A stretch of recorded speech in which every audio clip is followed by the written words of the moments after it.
1, 2, 1, 2, 3, 4. Though he is only in his 20s, T.J. Muller has been fascinated by music from the 1920s since he was a boy. I can remember my mum singing the tune Babyface to me. Let's see. Babyface, you've got the cutest little, that one. I'm up in heaven when I'm in your warm embrace. It is no coincidence that Babyface is in the repertoire of the Arcadia Dance Orchestra, because its founder, conductor, musical director, cornet player, and star crooner are all T.J. Muller.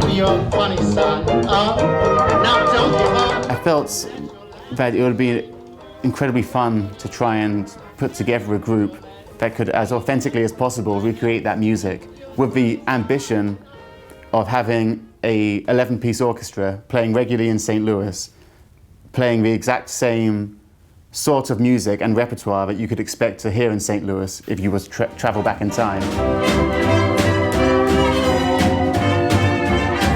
TJ named his orchestra for the Arcadia Ballroom in Midtown St. Louis, which later became a bowling alley and eventually a parking lot after old-timey jazz went out of fashion. But TJ's affection for it has never faded. The 1920s to me just represents a fascinating time in musical advancement in America, in artistic advancement and creativeness. We were moving out of the old world and into the new. You may have detected by now, TJ is not from St. Louis. He grew up in England, playing music starting at the age of 5. And then one day, when he was 20, he met a band leader touring the UK who happened to be in need of a trumpet player. His name was Pokey LaFarge, and TJ went on to tour with Pokey's St. Louis-based band for 3 years. And that is how TJ fell in love with St. Louis. Today, he lives on the South Side, working out of a living room that looks a little bit like a TGI Fridays. There's something about the underdog, isn't there, which is always interesting. And I think St. Louis has always been an underdog in terms of the narrative of music history. TJ began promoting the city's musical heritage first with a group called the Gaslight Squares, and now with the Arcadia Dance Orchestra. At some of their performances, people really do dance.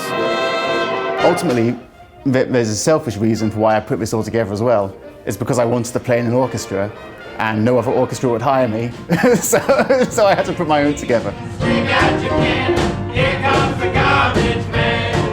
Though TJ had very little formal music training, he met and has been mentored by local jazz legend Bill Mason, still playing his cornet at age 90.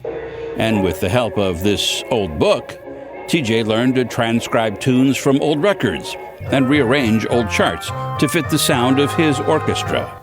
He even built a few instruments to help recreate that 1920s sound.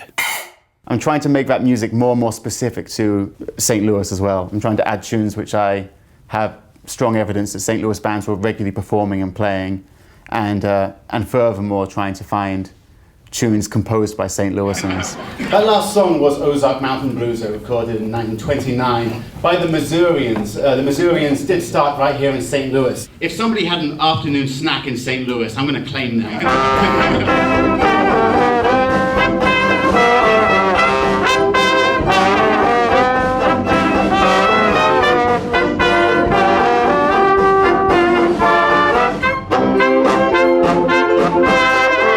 When you hear the Arcadia Dance Orchestra, happy days really are here again.